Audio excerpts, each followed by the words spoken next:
అన్నయ్య అన్నావంటే ఎదురవన, అన్నిపై ఉన్నావంటే నిదరవన, కలలే కన్నావంటే నిజమై ముందుకి రానా, కలతై ఉన్నావంటే కథనవన. అమ్మలో ఉండే సగం అక్షరం నేనే, నాన్నలో రెండో సగం లక్షణం నేనే.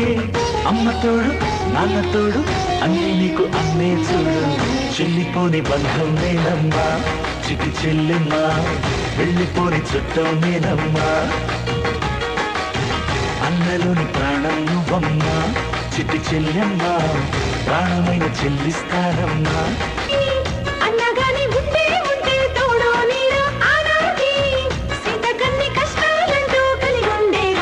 చెల్లిపోని బంధం నేనమ్మా చిటి చెల్లెమ్మా, వెళ్ళిపోని చుట్టం నేనమ్మా.